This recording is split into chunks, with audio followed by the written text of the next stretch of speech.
Namaskar. I am Rajesh Darji from SV Patel Upper Primary School, ખેતીવાડી. વિદ્યાર્થી મિત્રો, આજે આપણે ધોરણ 8 સામાજિક વિજ્ઞાન પ્રથમ સત્રના પ્રથમ પ્રકરણની આપણે ચર્ચા કરવા જઈ રહ્યા છીએ. પ્રકરણનું નામ છે ભારતમાં યુરોપિયન પ્રજાનું આગમન.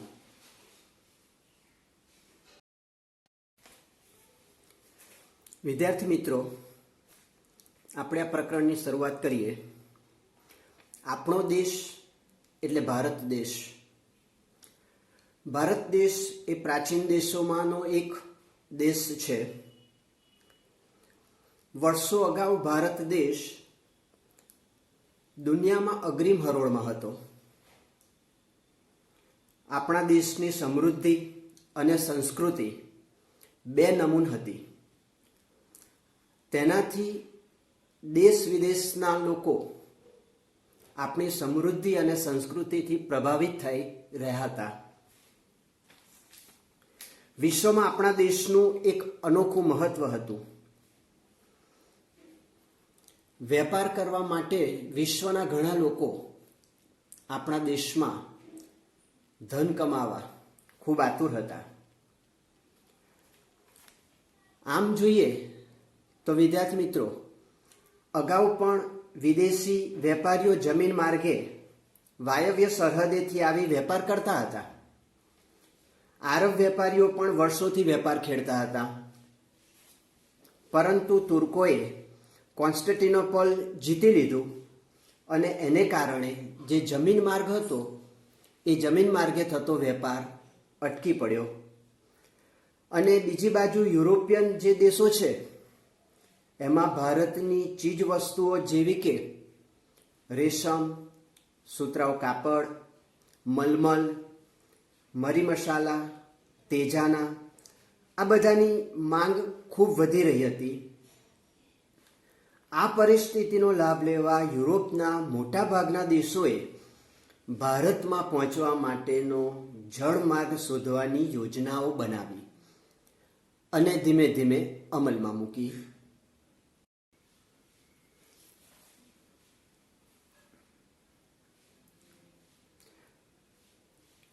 યુરોપ ઉપરાંત અન્ય દેશોના સાહસિક સાગર ખેડૂએ ભારત આવવાનો જળમાર્ગ શોધવાની શરૂઆત કરી. તેમાં સૌ પ્રથમ જો કોઈ જળમાર્ગ શોધવાનું બીડું ઝડપ્યું હોય તો એ છે ક્રિસ્ટોફર કોલંબસ. વિદ્યાર્થી મિત્રો, ઇટાલીના રહેવાસી પ્રસિદ્ધ કોલંબસ ભારત આવવાનો જળમાર્ગ શોધવાનું બીડું ઝડપનાર અનેક સાહસિકોમાંનો એક હતો. તે માનતો હતો કે પૂર્વમાં જવા માટે પશ્ચિમ બાજુએથી પણ જઈ શકાય. ઈસવીસન 1492માં, યાદ રાખજો કઈ સાલમાં, ઈસવીસન 1492માં ભારત આવવા માટે કોલંબસ નીકળ્યો. પરંતુ તે આકસ્મિક રીતે અમેરિકા જઈ ચડ્યો. અને વિદ્યાર્થી મિત્રો, તે જીવ્યો ત્યાં સુધી તે પોતાને હિન્દુસ્તાનનો શોધક જ માનતો રહ્યો. અને વાસ્તવમાં એણે શોધ કરી હતી અમેરિકાની, પણ એ પોતાની જાતને ભારતના શોધનારને જ તરીકે જાણતો હતો. આજે પણ અમેરિકાના જે મૂળ વતનીઓ છે તેને રેડ ઇન્ડિયન અને એના કિનારાના જે ટાપુઓ છે એને વેસ્ટ ઇન્ડિઝ કહે છે. વિદ્યાર્થી મિત્રો, બીજો વાસ્કો દ ગામા કે જેણે ભારત આવવા માટેનો જળમાર્ગ શોધવાની એણે કોશિશ કરી. વાસ્કો દ ગામા પોર્ટુગલ દેશનો રહેવાસી હતો અને ભારતમાં આવવાના જળમાર્ગ શોધવામાં સફળતા મેળવનાર પણ હતો. એટલે કે સૌ પ્રથમ ભારત આવવાનો જળમાર્ગ શોધનાર એ વાસ્કો દ ગામા હતો. તેનું જહાજ આફ્રિકાની દક્ષિણે કેપ ઓફ ગુડ હોપ ફરતું એક ચક્કર લગાવી આફ્રિકાના પૂર્વ કિનારે મલિંદી પહોંચીને હિન્દ મહાસાગરમાં આગળ વધ્યું. મોહમ્મદ ઇબ્ન મજીદ નામનો એક હિન્દી ખલાસી હતો. એની મદદથી 22મી મે 1498ના દિવસે તેનું વહાણ કાલિકટ બંદરે આવ્યું. આ સમયે કાલિકટનો રાજા જામોરીન હતો. તેણે પોર્ટુગીઝોને ભારતમાં વેપાર કરવાની છૂટ આપી. ઈસવીસન 1502માં પોર્ટુગીઝોએ કાલિકટમાં વેપાર કરવાની કોઠી એટલે કે વેપારી મથક એ સ્થાપ્યું. તેના ફરતે કિલ્લો બાંધ્યો અને એક સેનાપતિ અલ્બુકર્કને તેનો રક્ષક નિમ્યો, એટલે કે એનો રક્ષક બનાવ્યો. અલ્બુકર્કે ઉત્તર તરફ આગળ વધતા ઈસવીસન 1506માં ગોવા જીતી લીધું. ત્યાર પછીના 100 વર્ષોમાં પોર્ટુગીઝોએ મેંગલોર, કોચી, લંકા, દીવ, ગોવા અને મુંબઈનો બેટ પણ પોતે પોતાના નિયંત્રણમાં લાવી શક્યા. હવે વિદ્યાર્થી મિત્રો, પોર્ટુગીઝ સત્તાનો અંત કેવી રીતે આવ્યો તેના વિશે માહિતી મેળવીએ. 17મી સદીની શરૂઆતમાં પોર્ટુગીઝોનો વેપાર બંગાળ તરફ વધવા લાગ્યો. આ સમયે એટલે કે 17મી સદીમાં દિલ્હીની ગાદી ઉપર મુઘલ બાદશાહ શાહજહાં હતો. બંગાળના સુબાએ પોર્ટુગીઝના વર્તન સામે શાહજહાંને ફરિયાદ કરી. પરિણામે શાહજહાંના હુકમથી પોર્ટુગીઝોની હુગલીની કોઠી તોડી પાડવામાં આવી અને તેમના વહાણો સળગાવી દીધા. આમ પોર્ટુગીઝ સત્તાનો અંત આવ્યો, પરંતુ દીવ, દમણ અને ગોવા પૂરતી સત્તા એ પોર્ટુગીઝોના હાથમાં રહી. પછી આવનાર પ્રજા એ ડચ લોકો હતા. પોર્ટુગીઝોના આગમન પછીના 100 વર્ષ બાદ લગભગ 16મી સદીના અંત ભાગમાં હોલેન્ડના વતની એટલે કે નેધરલેન્ડના વતની રહેવાસી આ ડચ લોકો વેપાર માટે ભારત આવ્યા. શરૂઆતમાં પુલિકટ અને મદ્રાસ એટલે કે ચેન્નઈમાં કોઠીઓ સ્થાપી. ઈસવીસન 1663માં આગ્રામાં કોઠી સ્થાપી. આ સમય દરમિયાન અંગ્રેજો ભારતમાં આવતા ડચ લોકો અંગ્રેજો સામે સ્પર્ધામાં ટકી શક્યા નહીં અને તેમની સત્તાનો અંત આવ્યો. ઈસવીસન 1600માં ઇંગ્લેન્ડની રાણી એલિઝાબેથના સમયમાં બ્રિટિશ ઈસ્ટ ઇન્ડિયા કંપનીની સ્થાપના થઈ. હિન્દુસ્તાન સાથે વેપાર કરી ધનવાન થવાની ઈચ્છા રાખનાર વેપારીઓની આ કંપની હતી. ઈસવીસન 1608માં અંગ્રેજ વહાણ સુરત બંદરે આવ્યું. હિન્દુસ્તાનની ધરતી પર પગ મૂકનાર પ્રથમ અંગ્રેજ હોકિન્સ આ વહાણનો કપ્તાન હતો. તેણે જહાંગીર પાસે પરવાનગી માગી, પરંતુ મળી ન હતી. ત્યારબાદ આવનાર સર ટોમસ રોએ જહાંગીર પાસેથી સુરતમાં કોઠી સ્થાપવાની પરવાનગી લીધી. દિલ્હીની સત્તા શાહજહાં પાસે આવતા અંગ્રેજોએ શાહજહાં પાસેથી બંગાળમાં વેપાર કરવાની પરવાનગી મેળવી. વિદ્યાર્થી મિત્રો, અંગ્રેજો બાદ ઈસવીસન 1664માં ફ્રેન્ચોએ ફ્રેન્ચ ઈસ્ટ ઇન્ડિયા નામની કંપની સ્થાપી.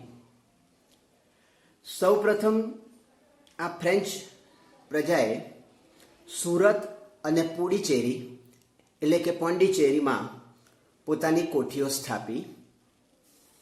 ફ્રેન્ચ કંપનીનો વડો દુપ્લે હતો, જેને ભારતમાં યુરોપિયન સત્તાનો વિસ્તાર કરવાની ઈચ્છા થઈ. આમ આ સમયે બે બળવાન અંગ્રેજો અને ફ્રેન્ચો એ બંનેની કંપનીઓ હરીફાઈમાં હતી. ઘણી તકરાર અને લડાઈઓમાં અંગ્રેજો સફળ થયા અને છેવટે ફ્રેન્ચો પાસે પુડુચેરી, માહે અને ચંદ્રનગર વેપારી મથકો બાકી રહ્યા.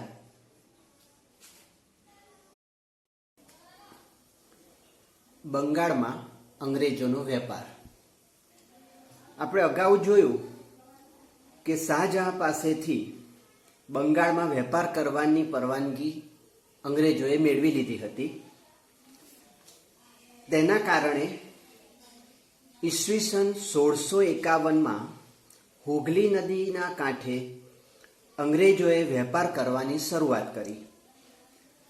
ત્યાં જ પોતાની કોઠીઓ સ્થાપી, વેપારી મથકો સ્થાપ્યા, આજુબાજુ કિલ્લાઓ બાંધ્યા. પોતાના રક્ષણ માટે અને આ કોઠીઓના રક્ષણ માટે, કિલ્લાઓના રક્ષણ માટે સૈનિકો રાખ્યા અને મુઘલ બાદશાહ ઔરંગઝેબ પાસેથી વાર્ષિક ખંડણી એટલે કે જે વાર્ષિક વેરો કે જે રકમ ભરવાની થાય એ ભર્યા વિના વેપાર કરવાની પરવાનગી મેળવી લીધી. હવે અંગ્રેજ કંપની વધુને વધુ ધન કમાવા હોડમાં લાગી ચૂકી હતી.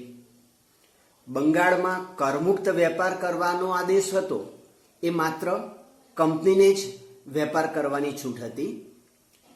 પરંતુ કંપનીના અધિકારીઓ એ વ્યક્તિગત વેપાર કરતા હતા અને કર પણ આપતા નહોતા. આમ જોઈએ તો તેના કારણે બંગાળની કરવેરાની આવક ઘટી ગઈ. તે સમયે બંગાળના નવાબ મુર્શિદ અલી ખાન એનો વિરોધ કર્યો. આ વિવાદ દિન પ્રતિદિન વધતો રહ્યો અને આ વિરોધના પરિણામે ઈસવીસન 1757માં પ્લાસીનું યુદ્ધ થયું. આના વિશે આગળ વધારે આપણે પછી જોઈએ છે પ્લાસીના યુદ્ધ વિશે. પણ એવું કહેવાય છે ઇતિહાસમાં આ પ્લાસીનું યુદ્ધ એ ખૂબ મહત્વની ઘટના હતી.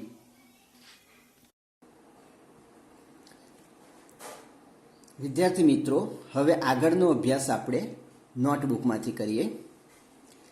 પ્લાસીનું યુદ્ધ. પ્લાસીનું યુદ્ધ એ અગાઉ જણાવ્યું તેમ એ ઇતિહાસમાં એક મહત્વની ઘટના પુરવાર થઈ. ઈસવીસન 1756માં સિરાજુદ્દૌલા બંગાળનો નવાબ બન્યો, જેની અંગ્રેજો પર ધાક એટલે કે બીક હતી. તેથી અંગ્રેજો તેને પસંદ નહોતા કરતા. સિરાજ બંગાળનો નવાબ ન રહે તે માટે અંગ્રેજોએ કૂટનીતિ કરી. કૂટનીતિ એટલે કપટનીતિ. કારણ કે અંગ્રેજોને એમની ધાક હતી, એટલે જો બંગાળમાં સિરાજુદ્દૌલા નવાબ એટલે કે રાજા ન રહે તો એમને પોતાને મન ફાવતું, મનગમતું કરી શકે. અને સિરાજુદ્દૌલાના હરીફોને મદદ કરી એને હરાવવા માટે, એને નવાબ પદેથી દૂર કરવા માટે. તેથી નવાબે કંપનીને હુકમ કર્યો, અંગ્રેજ સરકારને, કંપની રાજ્યની બાબતમાં દખલ કરવાનું બંધ કરે. એટલે જે પોતે રાજ કરે છે બંગાળમાં એમાં દખલગીરી ના કરે. તેની કોઠીઓની કિલ્લેબંધી કરવાનું બંધ કરે અને કાયદેસરનો કર ભરી શરતોનું પાલન કરી વેપાર કરે. જે હેતુ માટે અંગ્રેજો આવ્યા હતા, જે હેતુ માટે એમને ત્યાં પરમિશન મળી હતી, પરવાનગી મળી હતી, તો એ વેપાર કરવા માટે જે કાયદેસરનો કર થાય છે એ ભરી દો, જે શરતો છે એનું પાલન કરો અને વેપાર કરે. પરંતુ અંગ્રેજો સહમત ન હતા, અંગ્રેજો સહમત ન થયા. એને કારણે નવાબે 30,000 સૈનિકો સાથે રાખી અંગ્રેજોની કોઠી ઉપર હુમલો કર્યો. જે વેપારી મથક હતા અંગ્રેજોના, એના ઉપર હુમલો કર્યો. કોણે? સિરાજુદ્દૌલાએ. કેટલા સૈનિકો રાખ્યા? 30,000 સૈનિકો સાથે રાખી અને અંગ્રેજોની કોઠી ઉપર હુમલો કર્યો. અંગ્રેજોને બંદીવાન બનાવી, બંદીવાન એટલે એમને કેદી કર્યા અને તેના વહાણોને ઘેરી લીધા. હવે આ સમયે અંગ્રેજ સેનાએ રોબર્ટ ક્લાઇવની આગેવાનીમાં વળતો હુમલો કર્યો. જેવો નવાબે અંગ્રેજો ઉપર આ કોઠી પર ને બધા પર હુમલો કર્યો, એટલે એની સામે વળતો જવાબ આપવા માટે અંગ્રેજ સેનાએ રોબર્ટ ક્લાઇવની આગેવાનીમાં વળતો હુમલો કર્યો. સિરાજુદ્દૌલાના એક સેનાપતિ મીર જાફરને નવાબ બનાવવાની લાલચ આપી, એની મદદ માગી અને તેને મદદ માટે રાજી કરી લીધો. એટલે રોબર્ટ ક્લાઇવે એક આ કૂટનીતિ કરી કે સિરાજુદ્દૌલાનો એક સેનાપતિ મીર જાફર હતો, તેને કહ્યું કે જો સિરાજુદ્દૌલા નવાબ પદેથી એને હટાવી દઈશું તો અમે તમને મીર જાફરને નવાબ બનાવી દઈશું, મતલબ બંગાળનો રાજા બનાવી દઈશું. અને આવી લાલચ આપી અને એને મદદ માગી અને એને રાજી કરી લીધો. પ્લાસીના યુદ્ધમાં ક્લાઇવે સિરાજુદ્દૌલાનું દગાથી ખૂન કર્યું. ભારતમાં કંપનીની આ પહેલી લડાઈ હતી. અંગ્રેજો ખરેખર વેપાર કરવા માટે આવ્યા હતા, પરંતુ તેમની આ પહેલી લડાઈ હતી. વાસ્તવમાં એ લોકો વેપાર કરવા આવ્યા હતા, પણ એ કૂટનીતિ કરીને આ પ્લાસી એની સાથે યુદ્ધ કર્યું. ભારતના ઇતિહાસમાં આ મહત્વની ઘટના ગણાય છે, કારણ કે આ જીત પછી ભારતમાં અંગ્રેજોની સત્તાની શરૂઆત થવાની હતી.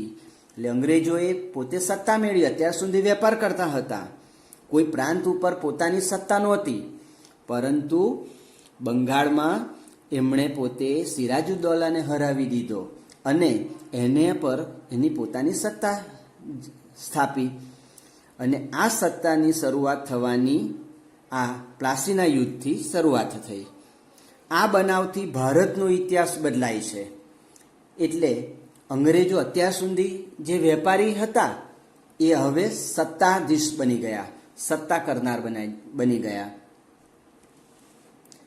બીજું યુદ્ધ છે બક્સરની લડાઈ. પ્લાસીના યુદ્ધ પછી મીર જાફરને બંગાળનો નવાબ બનાવ્યો. અગાઉ આપણે જોયું કે સિરાજુદ્દૌલાને હરાવી દઈશું તો મીર જાફરને લાલચ આપી અને બંગાળનો નવાબ બનાવવા માટેની એની પાસેથી મદદ લીધી. અને એને કારણે એમણે પ્લાસીના યુદ્ધમાં જ્યારે જીત મળી એટલે મીર જાફરને એમણે જે કહ્યું હતું એ પ્રમાણે બંગાળનો નવાબ બનાવ્યો. પરંતુ કંપનીને એવો માણસ એટલે કે શાસક જોઈતો હતો જે તેના ઈશારે કામ કરે, એટલે કે અંગ્રેજો જે કહે એ પ્રમાણે એ રાજા કરે એવો માણસ જોતો હતો. પરંતુ અમુક બાબતોમાં મીર જાફરે કંપનીનો વિરોધ કર્યો. એટલે બધી બાબતમાં નહીં, પણ અમુક બાબતોમાં મીર જાફરે આ કંપનીનો, અંગ્રેજ સરકારનો વિરોધ કર્યો. તેથી કંપનીએ તેને દૂર કરી મીર કાસિમને બંગાળનો નવાબ બનાવ્યો. એટલે અંગ્રેજોએ એને નવાબ તરીકે નિમ્યો હતો. એટલે અંગ્રેજોએ જ મીર જાફરને આ બંગાળના નવાબ પદેથી દૂર કર્યો અને મીર કાસિમને બંગાળનો નવાબ બનાવ્યો. નવાબ બન્યા પછી મીર કાસિમ કંપનીને પરેશાન કરવા લાગ્યો. હવે મીર જાફર કરતાં પણ મીર કાસિમ એ કંપની માટે એક મુશ્કેલ સાબિત થયો, એમને પરેશાન કરવા લાગ્યો. તેથી ઈસવીસન 1764માં બક્સરની લડાઈ થઈ. એટલે મીર કાસિમને સત્તા પદ પરથી દૂર કરવા માટે બક્સરની લડાઈ થઈ. ક્યારે થઈ? ઈસવીસન 1764માં, જેમાં અંગ્રેજોની જીત થઈ. મીર જાફરને બીજી વાર બંગાળનો નવાબ બનાવ્યો. એટલે મીર કાસિમને હરાવી દીધો. પાછો મીર જાફર હતો એને બીજી વાર એ બંગાળનો નવાબ બનાવ્યો. પણ ઈસવીસન 1765માં મીર જાફરનું મૃત્યુ થતાં રોબર્ટ ક્લાઇવ ખુદ બંગાળનો નવાબ બની બેઠો. એટલે ઈસવીસન 1764માં બક્સરની લડાઈ પછી મીર કાસિમને હરાવી મીર જાફરને બંગાળની ગાદી સોંપી. પરંતુ એક વર્ષ પછી 1764 અને 1765માં એટલે એક વર્ષ બાદ મીર જાફરનું મૃત્યુ થયું. એટલે રોબર્ટ ક્લાઇવ એ ખુદ બંગાળનો નવાબ બની બેઠો એટલે કોઈ બનાવ્યો નહીં, એ પોતે જાતે જ બની ગયો. આમ બંગાળથી શરૂ થયેલ અંગ્રેજ શાસને પૂરા ભારતને ગુલામીની જંજીરમાં જકડી લીધું. હવે બંગાળમાં એમને જ્યારે જીત મળી, જે સત્તાની શરૂઆત થઈ, એ સત્તા ધીમે ધીમે સમગ્ર દેશને ગુલામીની જંજીરમાં જકડી લીધું. અને ઈસ્ટ ઇન્ડિયા કંપની વેપારી કંપનીમાંથી સમગ્ર ઉપખંડની શક્તિશાળી સત્તા બની ગઈ. હવે વિદ્યાર્થી મિત્રો, અંગ્રેજો વાસ્તવમાં ખરેખર વેપાર કરવા આવ્યા હતા, પરંતુ બંગાળમાં સત્તા મળવાને કારણે તેમણે ધીમે ધીમે સમગ્ર ભારતને ગુલામીની જંજીરમાં જકડી લીધું. મતલબ સમગ્ર ભારતને ગુલામ બનાવી દીધું. અને ઈસ્ટ ઇન્ડિયા કંપની જે હતી એ વેપારી કંપનીમાંથી સમગ્ર ઉપખંડની શક્તિશાળી સત્તા બની ગઈ.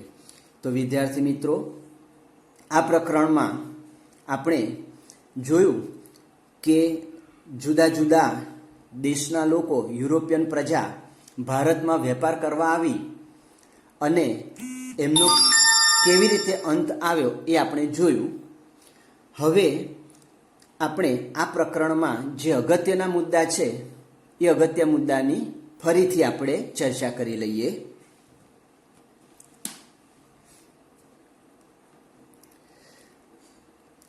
ક્રિસ્ટોફર કોલમ્બસ એ ઇટાલીનો રહેવાસી હતો. 1492માં ભારત આવવા નીકળ્યો હતો અને તેણે અમેરિકા ખંડની શોધ કરી. હવે આગળ જોયું કે એ પોતે અમેરિકા ખંડની શોધ કરી, છતાં પણ એ પોતે ભારતનો શોધનાર, મૃત્યુ પામ્યો ત્યાં સુધી ભારતનો શોધનાર જ એ પોતાની જાતને ગણતો હતો. વાસ્કો દ ગામા પોર્ટુગલ દેશનો રહેવાસી હતો. 22 મે 1498માં ભારતમાં કાલિકટ બંદરે આવ્યો હતો અને તે સમયે કાલિકટનો રાજા જામોરીન હતો. ઈસવીસન 1502માં પોર્ટુગીઝોએ કાલિકટમાં વેપાર કરવા કોઠી સ્થાપી અને તેની ફરતે કિલ્લો બાંધ્યો અને આ કિલ્લાના રક્ષણ માટે અલ્બુકર્ક નામના સેનાપતિને રક્ષક નિમ્યો. અલ્બુકર્કે ઈસવીસન 1506માં ગોવા જીતી લીધું. પછી ડચ લોકો આવ્યા. તો ડચ લોકો હોલેન્ડ એટલે કે નેધરલેન્ડના રહેવાસી વતની હતા. સૌ પ્રથમ પુલિકટ અને મદ્રાસમાં કોઠી સ્થાપી. તેમણે 1663માં આગ્રામાં કોઠી સ્થાપી. ઈસ્ટ ઇન્ડિયા કંપનીની સ્થાપના ઈસવીસન 1600માં થઈ.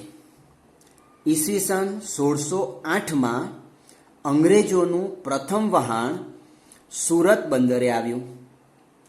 અંગ્રેજ હોકિન્સને જહાંગીર પાસેથી વેપાર કરવાની છૂટ મળી નહીં. એટલે સૌ પ્રથમ જો અંગ્રેજ ભારતમાં આવનાર હોય તો હોકિન્સ હતો, પરંતુ જહાંગીર પાસેથી એને વેપાર કરવાની છૂટ મળી નહીં, તેથી તે પાછો ગયો. સર ટોમસ રોને જહાંગીરે સુરતમાં કોઠી સ્થાપવાની પરવાનગી આપી. એટલે ત્યારબાદ સર ટોમસ રો આવ્યો અને એણે જહાંગીર પાસે એ પોતાને વેપાર કરવા માટેની પરવાનગી માંગી અને જહાંગીરે સર ટોમસ રોને સુરતમાં કોઠી સ્થાપવાની પરવાનગી આપી. ફ્રેન્ચ ઈસ્ટ ઇન્ડિયા કંપનીની સ્થાપના ઈસવીસન 1664માં થઈ. ઈસવીસન 1600માં ઈસ્ટ ઇન્ડિયા કંપનીની સ્થાપના થઈ અને 1664માં એ ફ્રેન્ચ ઈસ્ટ ઇન્ડિયા કંપનીની સ્થાપના થઈ.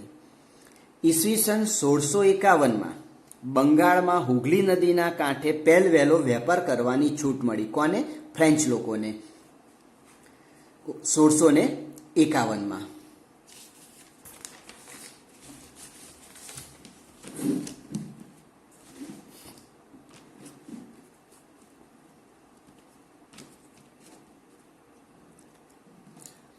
ઔરંગઝેબે અંગ્રેજોને બંગાળમાં વાર્ષિક ખંડણીના બદલામાં કરવેરા આપ્યા વગર વેપાર કરવાની પરવાનગી મેળવી. અંગ્રેજોને બંગાળમાં વાર્ષિક ખંડણી આપ્યા વગર, એટલે કોઈ પણ જાતનો કર આપ્યા વગર જો પરવાનગી આપી હોય તો કોણે આપી હતી? ઔરંગઝેબે. 1757માં પ્લાસીનું યુદ્ધ થયું. સિરાજુદ્દૌલા અને અંગ્રેજો વચ્ચે યુદ્ધ થયું. પ્લાસીનું યુદ્ધ ક્યારે થયું હતું? 1757માં. કોના કોના વચ્ચે થયું હતું? તો સિરાજુદ્દૌલા અને અંગ્રેજો વચ્ચે થયું હતું. એમાં અંગ્રેજોની જીત થઈ હતી. ભારતના ઇતિહાસમાં પ્લાસીનું યુદ્ધ એ મહત્વની ઘટના ગણાય છે. અંગ્રેજોની સત્તાની શરૂઆત થવાની હતી, તેથી પ્લાસીનું યુદ્ધ એ ભારતના ઇતિહાસમાં એક મહત્વની ઘટના ગણવામાં આવે છે. બક્સરની લડાઈ અંગ્રેજો અને મીર કાસિમ વચ્ચે થઈ. ઈસવીસન 1764માં બક્સરની લડાઈ થઈ. પ્લાસીનું યુદ્ધ 1757 અને બક્સરનું યુદ્ધ 1764. પ્લાસીનું યુદ્ધ સિરાજુદ્દૌલા અને અંગ્રેજો વચ્ચે થયું અને બક્સરનું યુદ્ધ અંગ્રેજો અને મીર કાસિમ વચ્ચે થયું. હવે આ બક્સરની લડાઈમાં પણ અંગ્રેજોની જીત થઈ. ઈસવીસન 1765માં મીર જાફરનું મૃત્યુ થયું. ત્યારબાદ રોબર્ટ ક્લાઇવ ખુદ બંગાળનો નવાબ બની બેઠો. આગળ જોયું એ પ્રમાણે 1765માં મીર જાફર મૃત્યુ પામ્યો, એટલે રોબર્ટ ક્લાઇવ એ પોતે એ બંગાળનો નવાબ બની બેઠો અને આ સમયથી, આ ઘટનાથી ભારતની અંદર અંગ્રેજો વેપાર કરવાની સાથે સાથે પોતાની સત્તાની શરૂઆત કરી. નમસ્તે. વિદ્યાર્થી મિત્રો, હવે આપણે હોમવર્ક જોઈએ. તમારે આ હોમવર્ક છે એ તમારે પોતાના ચોપડામાં લખવાનું છે.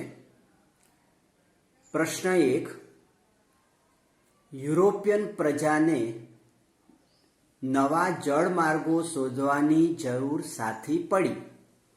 ફરી બોલું, યુરોપિયન પ્રજાને નવા જળમાર્ગો શોધવાની જરૂર સાથી પડી. બીજો પ્રશ્ન, ભારતમાં કઈ કઈ યુરોપિયન પ્રજાઓ આવી? ભારતમાં કઈ કઈ યુરોપિયન પ્રજાઓ આવી? ત્રીજો પ્રશ્ન, પ્લાસીનું યુદ્ધ કોની કોની વચ્ચે લડાયું? પ્લાસીનું યુદ્ધ કોની કોની વચ્ચે લડાયું? તેનું શું પરિણામ આવ્યું? તેનું શું પરિણામ આવ્યું? ચોથો પ્રશ્ન, પોર્ટુગીઝ સત્તાનો અંત કેવી રીતે આવ્યો? પોર્ટુગીઝ સત્તાનો અંત કેવી રીતે આવ્યો?